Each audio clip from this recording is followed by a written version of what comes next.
You're in a good place now. You are listening to Perspectives with Ashley Burgess. Welcome back to Live Your True Life Perspectives, and I'm your host, Ashley Burgess. Now, I've been thinking a lot about recent shows. I've been thinking a lot about comments and thoughts that people have had. And I think that oftentimes when I do a lot of shows that are predicated on understanding a condition or a character trait or even a disease, even a mental dysfunction of some sort, oftentimes I might not come off as the most compassionate. And I kind of assume that everybody understood where I stand when it comes to compassion and when it comes to love, but I assume that that's not always the case, and I've realized that my assumption has caused some anger.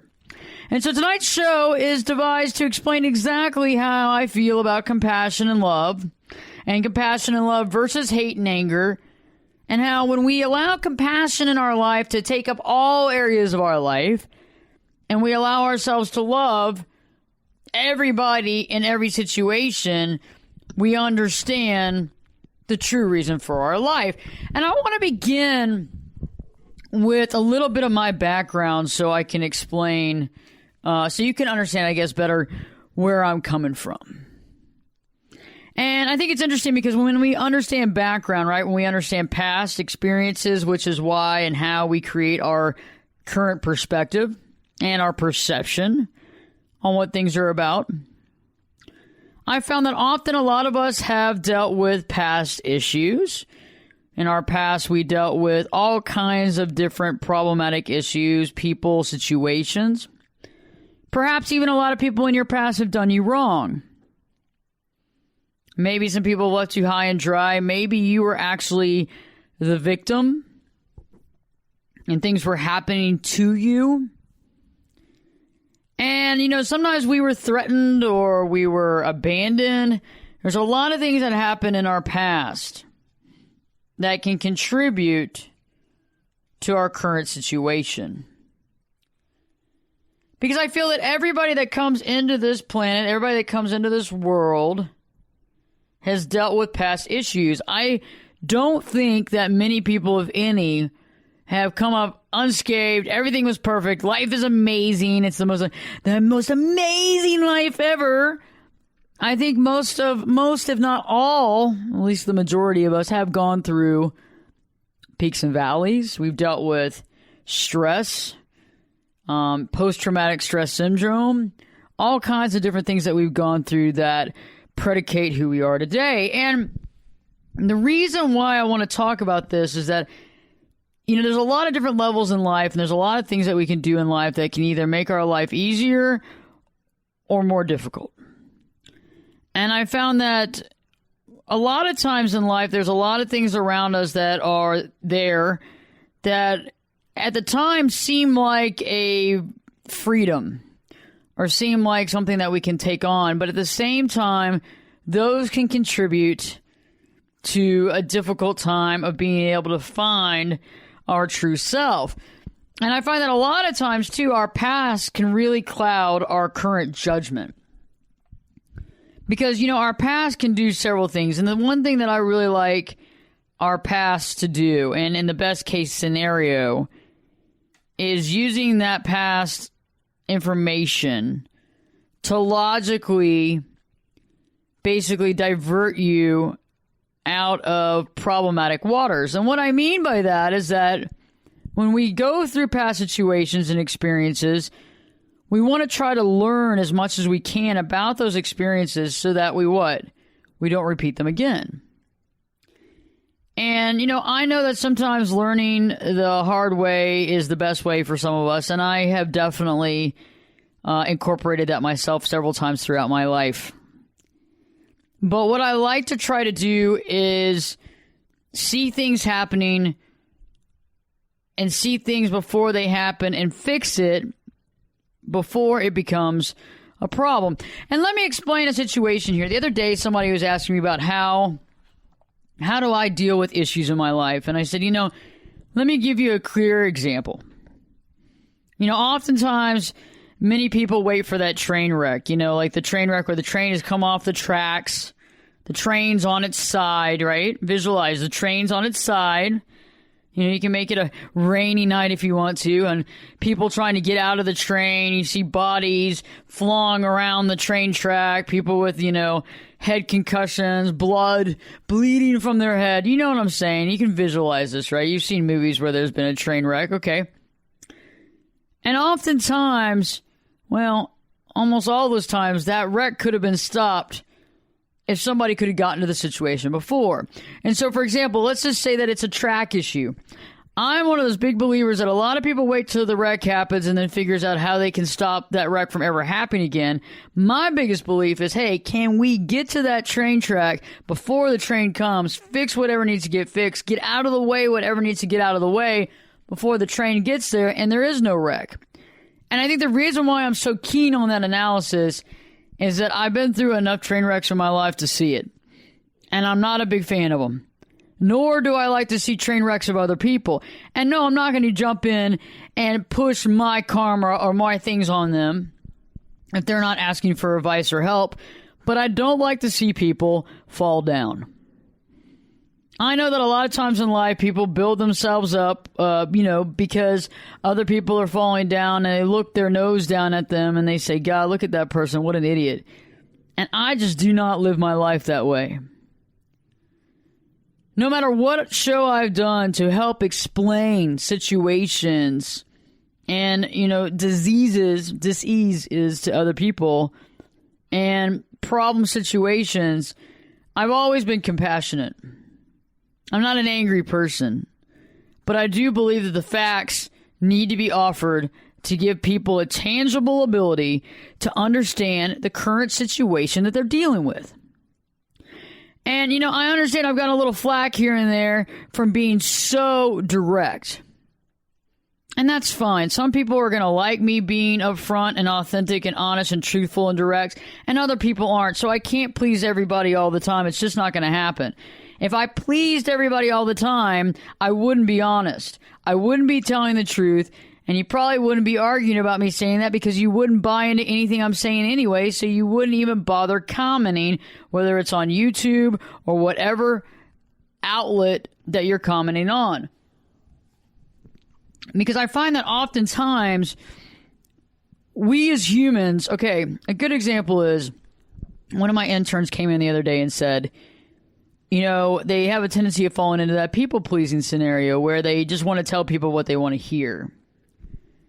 And I said, really? And I said, well, I told you when we first started this internship, I don't want you to ever, ever, ever do that. And I said, and I'm going to prove it to you. When you see something that needs to be changed, or you have a better idea, or you think that I'm maybe missing something or haven't seen a totality of some sort of situation, I want you to tell me.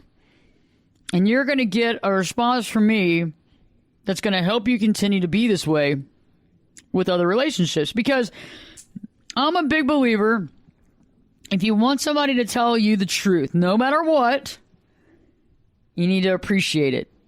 And you need to accept it, and you can't get mad about it, okay? Can't take it personally. Especially when you're dealing with anybody, but especially when you're dealing with 16, 17-year-old children, kids, you just got to help them because they're new. It's new territory. And, we all, to some degree, had that people-pleasing gene because we're human, because we want people to like us. I mean, I've talked about this before. The example when, I was learning how to ride a bike. And, I just gotten the training wheels off. And it was a big deal. It was a big deal, okay? It was a big deal. I got the training wheels off, and we lived on a street that had like a really tall kind of hill. We didn't have a mountain. It was a hill. And I remember coming back down it, and you kind of sped up. You got a lot of speed, so it kind of scared the crap out of me. But I remember going back up and going back down.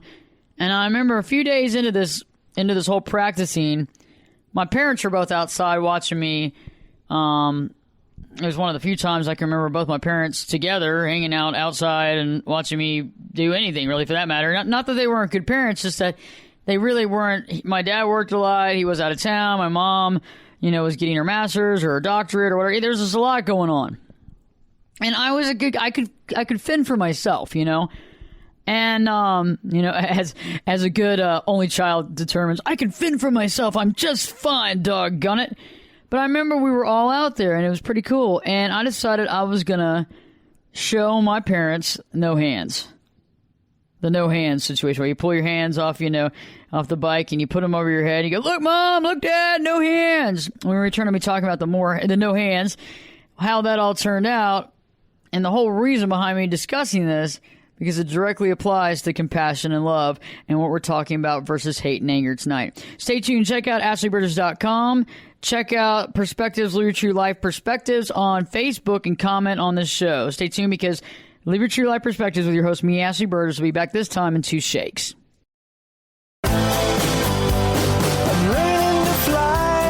Turn it up and jump in the deep end on Perspectives. Now, here's Ashley. Welcome back live to Live Your True Life Perspectives, and I'm your host, Ashley Burgess. Right before the break, I was talking about the concept of, the no hands. I had just learned how to ride my bike without training wheels, and it was the first time, or one of the very only times, both of my parents were outside watching me ride my bike. It was big time, okay? And I remember I wanted to show off a little bit. And like any good kid does, you raise your hands, you're pedaling. You got your hands on the bike. You're not 10 and 2, but I guess you're basically like 9 and 3, right? Like when you're driving a car, it's 10 and 2, and when you're holding the bike, it's like 9 and 3. Anyway, okay, that might have been lost with some folks, but anyway. So I raise my hands over my head and I go, look, Mom, look, Dad, no hands. Look, guys, no hands. And I coasted by, and when I got out of sight, I grabbed a hold of the handlebars as quick as possible. And I rode back, and I was like, wasn't that cool? My mom turns around. She had her back turned the whole time. I think she might have been on the phone or something. And my dad was like pulling a weed out of the yard. Nobody even saw it. We are people pleasers. And that's what directly correlates with what I'm talking about, is that when we don't, and this is what was interesting when I was talking to the intern, one of my interns, he said, I people please, but I also, like, I don't want to tell them, I just want to accept whatever they're saying and let it go, because I just don't like confrontation. But I said, I think if we take it a step further, this could be quite interesting. And what I'm saying is that, I said, have you thought about, you tell me the truth. I mean, I've asked for it. But do you tell other people the truth that you care about? And he goes, yes. And I said, even if it might hurt them? He said, yes. I said, maybe it's a concept of how much you care. Directly relates to if you tell somebody the truth. And for your predication, it seems like the more you care, the more determined you are to be honest with people. That directly relates to being honest and truthful. And you would rather go against people pleasing to make sure that they, considerably do the right thing, or that you actually help them out. And he goes, I totally agree with that. That's exactly why I do it. And think about it. There's different layers to why we do what we do. And one of the biggest reasons why I continue to produce these shows, I continue to be on air to help people figure out their situations, because I care. And no matter how someone's defined in a current show, for example, if I'm talking about borderline personality disorder, if I'm talking about PTSD, whatever I'm talking about, even if you demonstrate symptoms and you considerably know that you are dealing with one of those situations, I am not at all putting you down. At all. I'm just trying to help other people in the situation that might not understand what's going on to finally understand. And I think that you can have compassion for people who are going through situations. We've all gone through situations. We've all dealt with our own issues. I've dealt with my issues. You deal with your issues. And as we overcome and we get more clear-headed and we get better and we work and we work and we work to understand why we do what we do, and even if it's a condition that has a definition, even if it's a condition that has a definition and you're working toward bettering yourself, that's everything. When we directly work to better ourselves, people cannot be angry in any way by you trying to better yourself and to try to find yourself. And that's what I'm trying to do with this show. And that's what I work on a daily basis, is to help people identify situations, identify the elephant in the room sometimes, put their fears to rest, and understand what they're currently involved in.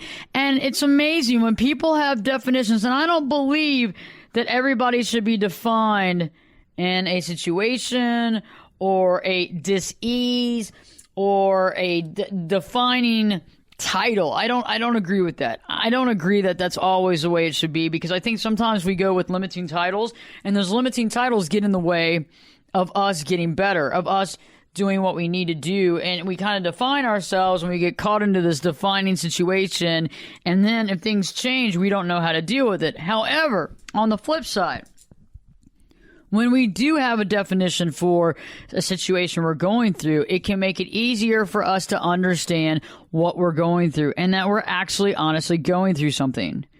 Do you see what I mean? And the biggest thing is that even if somebody has a condition, let's say bipolar disorder, that's okay. And it's the steps that they take to try to better themselves, but also to how to understand their situation. And I find that when someone takes their life in their own hands and they say, hey, I'm going to step up to the plate, and even if this seems a little overwhelming to me, I'm going to do the best I can to, on a daily basis, make small baby steps to understand myself and to get better. That is revolutionary. That is absolutely amazing. Because yes, even though it is uncomfortable, it's easier to be comfortable in the situation of not doing anything, because it seems like your body is fighting it so much to do something. And I understand that. And so I congratulate everybody that's working, that's making strides to better themselves, to help maximize their life, to help find their purpose, to realize that there's more to them than just this body, to understand some sort of connection between earth and the spirit, and all these things are all really amazing, and they all go hand in hand. And when somebody's working to better their life, you can't look down at them. I mean, you have to respect them. And, everybody's at the position that they need to be at right now. You know what I'm saying? A lot of people say, oh, well, so-and-so's, doing this and screwing up their life, and so-and-so's doing this and doing that. Is it true? Are they totally screwing up their life? Or are they going through a period of time that they are needing to have? I think all of us have screwed up our life one time or another, whether it was for a couple of days, a couple of months, a couple of years, 10, 12, 15, 20 years. You know what I mean? Some of us got a doctorate degree in it. Think about it. But what did we take from those circumstances? What did we learn from those experiences? I always find that very interesting, because when I have clients that come in and they talk about whatever they've done that they consider screwing up, being married 3 times, or, doing drugs for a period of a year or 2 years, or dropping out of school and not knowing what to do. Okay, it's not the perfect scenario, but think about it. When was the last time that you accepted someone's comment or judgment or perspective that had never done anything wrong? When was the last time that you accepted their advice on your life when they've never experienced anything wrong? Cookie cutter life, always did the right thing. And do you even believe the fact that they do nothing wrong? I personally don't believe that anybody could go through life and never do anything wrong. And I'm not trying to judge people that claim that they're perfect. I just don't know what perfection is. I think we can work to be better human beings, and I think we can work to perfection. Again, I think perfection is a really kind of odd word, but I think that we can work to be the best person we can be. You know what I'm saying? Like, we don't keep doing the same things over and over again that are not helping us and expecting different results. We realize truly that we got to be honest with ourselves and honest with other people, or it's not going to work out. We also realize that when we do things that might not be part of our value system, it can actually take us off target and can kind of internally hurt us.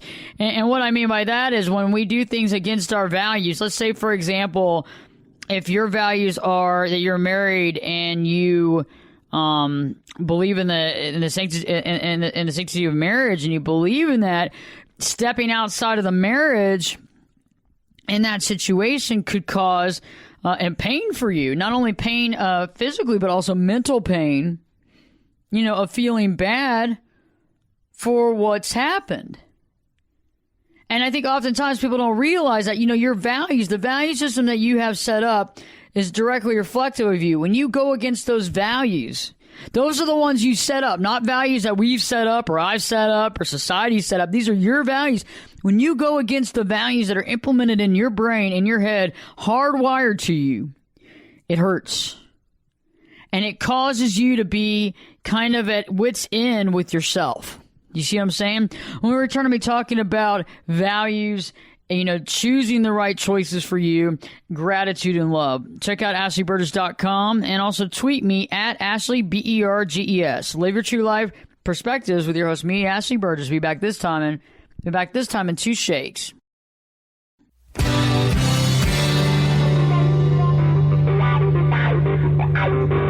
This is Jake Busey, and you're listening to Perspectives with Ashley Burgess. Welcome back live to Live Your True Life Perspectives, and I'm your host, Ashley Burgess. Right before the break, I was talking about that concept of living true to your values. What are your values? And I'm not talking about my values. I'm not talking about society's values. I'm not talking about your parents' values. I'm talking about your values. And when we live antithetical to our values, what happens? We get down, we get upset, we get mad, we want to kick our own butt because it's an internal war. Like I was saying earlier, if you are married and you believe and respect the sanctity of marriage and you are constantly stepping out of the marriage, that's going to be a problem.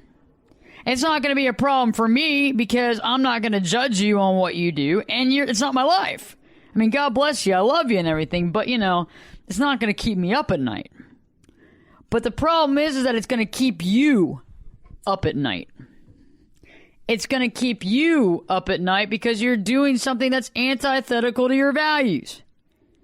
So what happens then? You beat yourself up, you feel bad about it, you feel awful, and you go through life just like, oh my God, I can't believe I did this. And so you are completely internally judging yourself all the time, beating yourself down, having problems, causing issues in your life, and eventually you're going to have a breakdown, or eventually you're going to do something or use something or drink something to kind of, you know, basically dull that feeling. Because you either got to stop doing what's opposite of your values.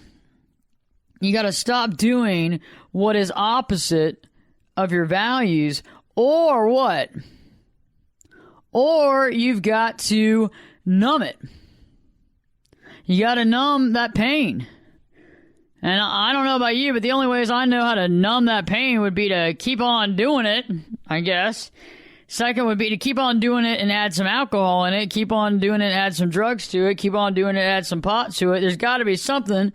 And that's what I'm saying. Because otherwise, the only way that you can keep on doing it without beating yourself up is to change your inherent value system. Which that can be done.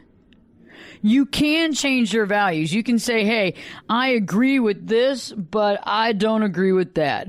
And I'm going to change the way that I feel about this. Now, it takes a lot more time. It's a lot easier to stop doing what's against your values than it is to change your values, but you can still do one or the other. And the reason why I bring that up is that, you know, I've been targeted a little bit lately because I'm not compassionate, apparently, and I don't care. I do care. And I am compassionate. And I do love everybody. And let me explain this, because this is what we're really getting down to, the nitty gritty here. This is what we're getting down to, the nitty gritty here. Is that I am compassionate with everybody. And I love everybody, not in a romantic way, and not in a I love you, I'm holding this over your head, there's strings attached way. No, it's unconditional love. So let's predicate this out. Unconditional love. And the reason why I have unconditional love for you and for all listeners and for myself is because I started with myself and I realized that love is outside of judgment. You cannot have love and the real love. Okay, I'm talking about real love here. I'm not talking about the BS level of love. I'm not talking about the crap that's all conditional and if you do this for me, I'll love you. If you don't do this for me, then I hate your guts and I'll hold it over your head forever. No, this is the real love we're talking about. So forget the crazy other definitions that you might have and jump up to what I'm talking about.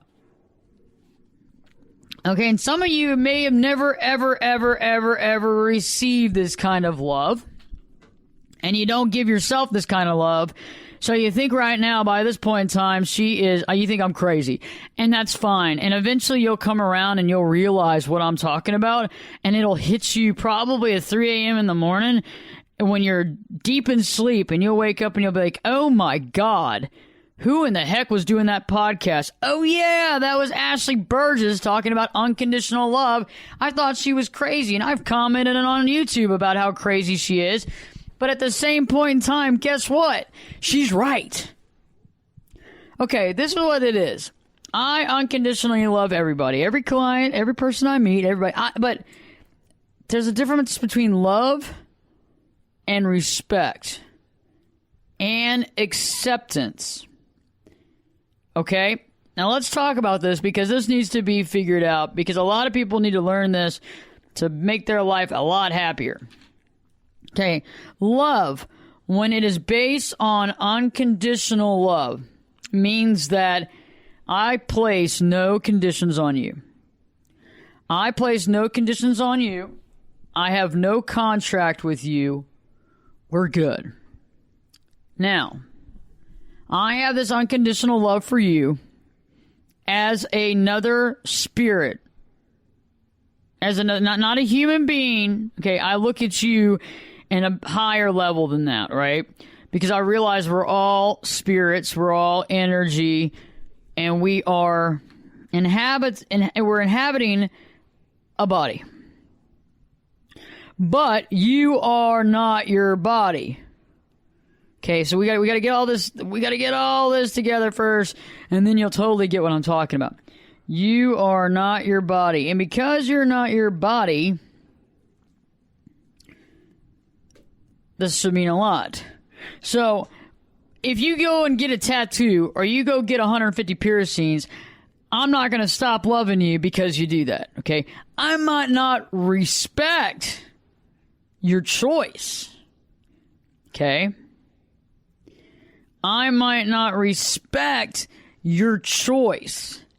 However, just because I don't respect your choice doesn't mean that I don't love you. Okay, rewind.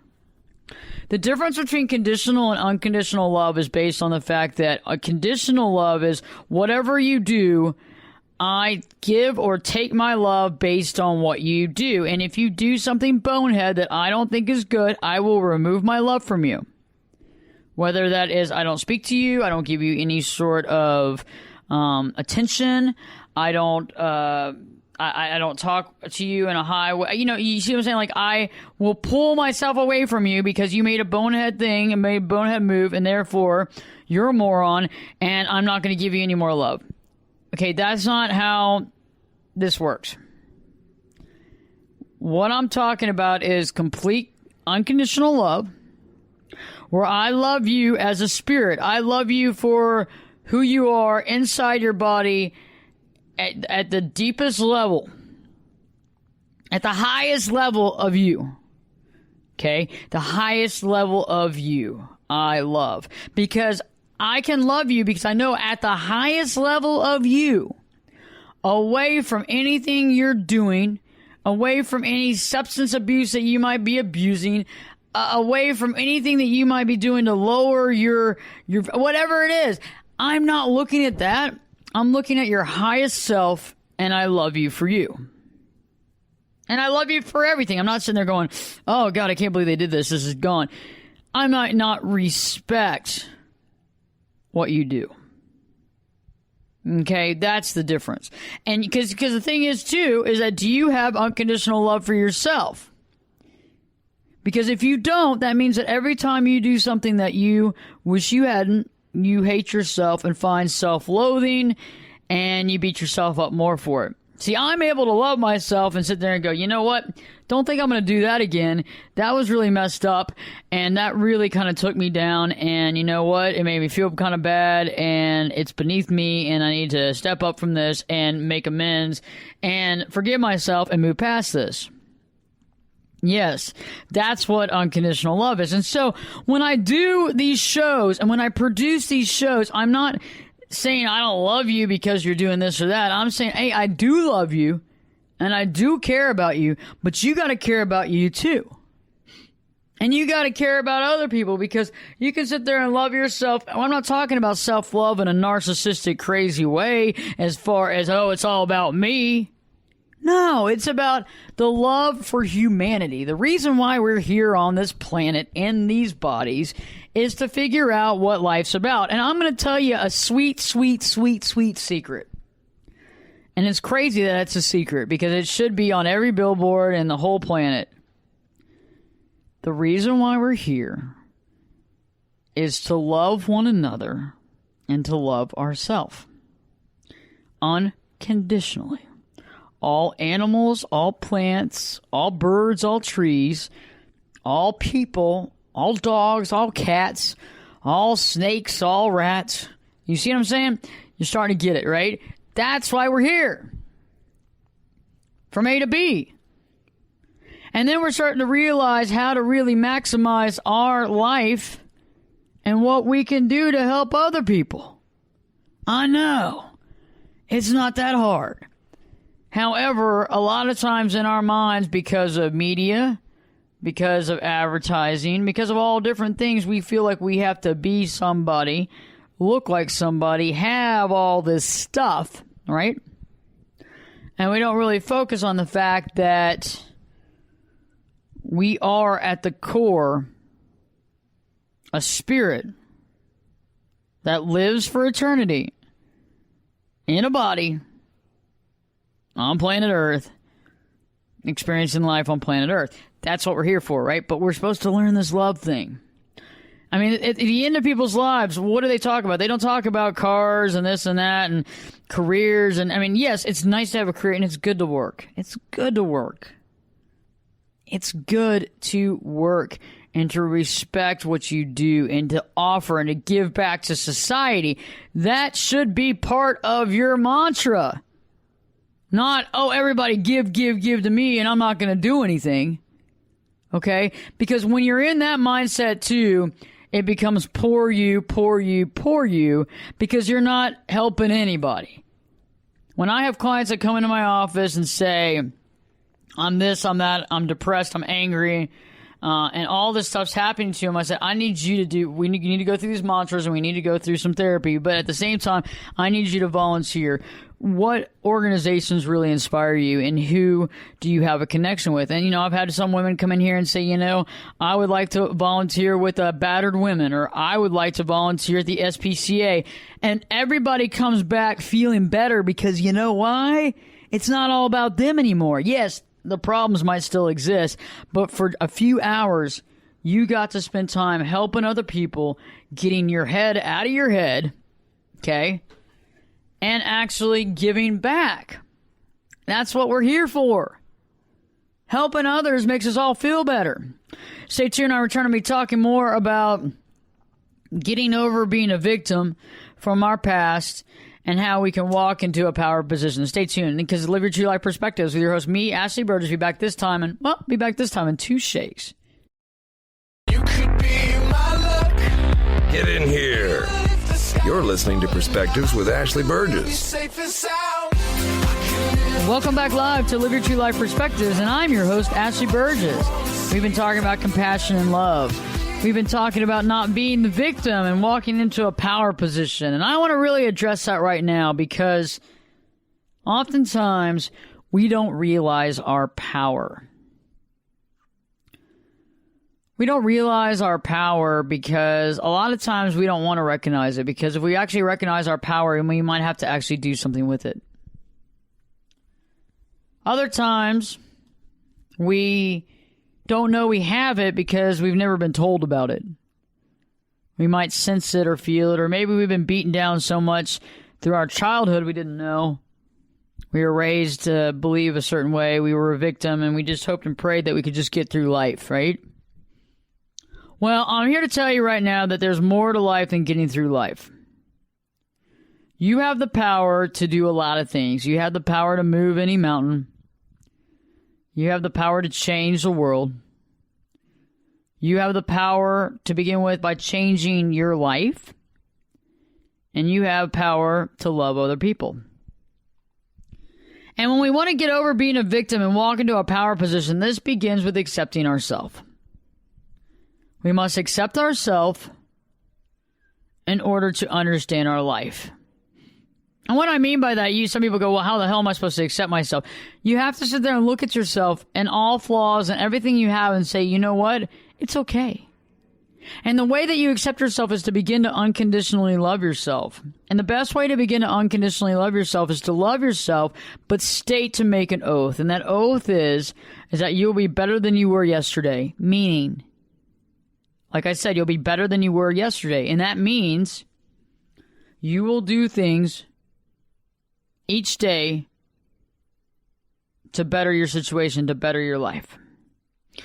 And a good example for that might be if you're doing things currently in your life and your lifestyle that are antithetical to your values, you've got to figure out how to slow that down and how to eventually stop it. You can't keep doing the same thing that's not working and expecting different results. What happens is that over a period of time, you lose your interest and you lose your power to change. And it's not like you ever lose your power. You just basically numb it so much that you don't even know it exists anymore. And I see that oftentimes when I'm dealing with clients of mine that are currently, going through drug addiction and then eventually in rehab, is at first, they never think that they can get off the drugs. And the drugs are very powerful. But we are more powerful than the drug. I recently had a client of mine get off of heroin and meth. He was doing them jointly together every single day. Every so many hours, every so many minutes a day. Okay? That's a lot. And he was able to overcome that. He's sober now. I've been sober for almost a year. He's in sober living. And he was telling me the other day in one of our meetings, he said, I can't believe that I've come this far. I didn't know that I had the power to do it. And, some background on him is that I didn't realize until about a year and a half ago when we had started trying to work together, but he kept falling back into the drug pattern. I didn't realize that the first time he did drugs was at the age of 15. So he's about 45 right now, and he has not been clean off drugs since he was 15. Do you know how much part of that life somebody's been doing drugs from 15 to 40, 44? Okay? And to finally find your internal power and your inner power right now, if he can do it, anybody can do it. Okay? So we worked about accepting him and understanding who he is and accepting his past, because one of the biggest things with drug addiction is that while you're on the drug, you don't care. You're not thinking about other people. I mean, not everybody, okay? Some people do have a major conscience and they feel really, really bad that they're on drugs, and they feel really down about themselves for doing it, and they hate that they could hurt other people. But a lot of times, people that have been doing drugs and a lot of drugs for a long period of time, they're incapable. They're not capable anymore of understanding what other people are going through, okay? It's not like they're deliberately trying to hurt people. I really just don't think that's the case. I think that they're just kind of lost. And so a lot of times when people are getting sober, the first thing is that memories start flooding in of things that they had suppressed and things that they didn't remember when they were under the influence. And some of those things can really be painful. They can be embarrassing. They can be painful. They can be saddening because it wasn't something that you knew that you were doing at the time because you were high. And I'm not okay, and that's the difference between what I was talking about earlier. I do not respect their choices, but I still love them unconditionally as a spirit, as a human. Do you get what I'm saying? And so when we get past being a victim and we walk into our power, it means that we've accepted ourselves. We begin to unconditionally love ourselves. When we begin to unconditionally love ourselves, we're able to understand how we can unconditionally love other people. We might not always respect our decisions because some of our decisions are bonehead, including mine. Okay? However, we still unconditionally love. We begin to take that oath to be better than we were yesterday because we're actually being actively aggressive, positively aggressive to being better. Meaning if you're going against your values, you stop eventually. You might not be able to cut it all off right then and there, but let's say like you don't agree with drinking. You start slowing down your drinking to the point where it's almost null, and then eventually you quit. Or if you're dealing with, having sex outside of marriage, you slow that down and eventually realize and quit and try to figure out how to regain your marriage, how to find what you want, and also maybe, seek some help. Seek some help, with some support groups and figure out why is it that you're going this direction and what can you do to better yourself to not have that internal battle. Also, we have to begin to realize that we actually have the power. Okay, you got to when you finally realize that you're sitting on a throne, until you realize you think you're sitting on the toilet, right? You see what I'm saying? If you don't realize you have the power, you can't create what you need to create. So we have to begin to realize the power that we have as us. And realize that power, and that power begins first off with that unconditional love. And all this begins with the fact of realizing that we are inhabiting this body and these items and these goods and stuff that we have, our car and all this stuff, that's not you. And yes, you should be able to respect what you have. You should respect your car and you respect your house, that kind of thing. But that's not you, and your body's not you, and the tattoos that you have is not you. That might speak to who you are personally as far as what you care about, but still not you. And so you is that spirit that's embodying this body. Right? And so think about it. When you are living this life, when you do what's right by you, the spirit in the body, you got to take that up a notch. Because you're a high commodity. You have a high value. Okay, or you wouldn't be here. So when we begin to realize that the choices that we make directly relates to how we treat ourselves, and that the more we put ourselves down or the more pain we put ourselves through, the more we're actually imprisoning ourselves. And when you realize that when you imprison yourself like that, you're imprisoning your spirit like that, then you realize that what you're doing is you're actually holding yourself hostage. You're holding your eternal spirit hostage because of some worldly human need, whether that's the addiction to drugs or sex or whatever it is. And I'm not saying that everybody's just going to go, oh, I found my power, my life's perfect. No, this takes years and years and years and years. This takes a lifetime. But the coolest thing is that when you start adapting this into regular life, into day-to-day life, you begin to understand how great life can be. You also begin to understand what you will not do to yourself, and you also begin to have more respect for yourself. All these things directly correlate with unconditional love. As you keep continuing to grow this respect for yourself and this knowledge and this understanding and be able to accept and get better and better and be not better than they are, but been better than you are yesterday, that's when life starts progressing in the way that you see it and go, wow, this is pretty cool. So anyway, I hope this helps with people to see a little bit more into how I directly feel about how compassion and unconditional love is needed on every step of the way with every single thing in the world. Every single person, including yourself. Stay tuned. I got a great show for you next, and Live Your True Life Perspectives with your host, me, Ashley Burgess. Be back this time, and well, be back this time in 3 shakes.